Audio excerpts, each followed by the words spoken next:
Hello friends, എല്ലാവർക്കും ചെമ്മനപ്പൂവിൻ്റെ പുതിയൊരു promo വീഡിയോയിലേക്ക് സ്വാഗതം. പ്രൊമോയുടെ തുടക്കത്തിൽ തന്നെ കാണിക്കുന്നത് ഹേമ നേരെ ചന്ദ്രയുടെ അടുത്തേക്ക് ചെന്നതിന് ശേഷം നിങ്ങളുടെ ആഗ്രഹം പോലെ തന്നെ അവർക്ക് ഒരു ഓർഡർ ലഭിക്കുകയില്ല എന്നൊക്കെ പറയുമ്പോഴത്തേക്ക് 5 ലക്ഷം രൂപ തന്നെ കയ്യിലെടുക്കുന്നതിന് വേണ്ടി നെട്ടോട്ടം ഓടുകയാണ് അവളെന്നും പറഞ്ഞുകൊണ്ട് രേവതിയെ കളിയാക്കുന്ന രീതിക്ക് തന്നെ സംസാരിക്കുന്നുണ്ട്.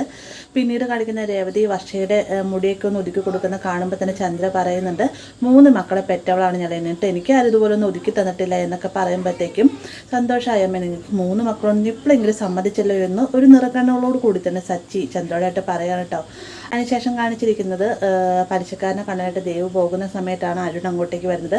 അപ്പോൾ താൻ പലിശക്കാരനെ കാണാൻ പോവുകയാണ്, ചേച്ചിക്ക് അത്യാവശ്യമായിട്ട് പണത്തിൻ്റെ ആവശ്യം വന്നു എന്നൊക്കെ പറയുമ്പോഴത്തേക്കും നീ ഒരു പലിശക്കാരൻ്റെ മുന്നിലും പോയി കൈനീട്ടേണ്ട കാര്യമില്ല, നിനക്ക് വേണ്ടിയുള്ള തുക ഞാൻ നൽകാമെന്ന് പറഞ്ഞുകൊണ്ട് അരുൺ ബാക്കിയുള്ള തുക ദേവുവിൻ്റെ കയ്യിലേട്ടായിട്ട് കൊടുക്കാണ്ട് അതിനുശേഷം രേവതിയെ വിളിച്ചിട്ട് ദേവ് പറയുന്നുണ്ട്, ചേച്ചി ബാക്കിയുള്ള തുകയും കൂടി കയ്യിൽ കെട്ടിയിട്ടുണ്ട്, എത്രയും വേഗം എന്ന് വന്നു കഴിഞ്ഞാൽ ആ ഒരു പണം തരാമെന്നൊക്കെ പറയുമ്പോൾ രേവതിക്കും ഭയങ്കര സന്തോഷമാവുന്നുണ്ട് കേട്ടോ.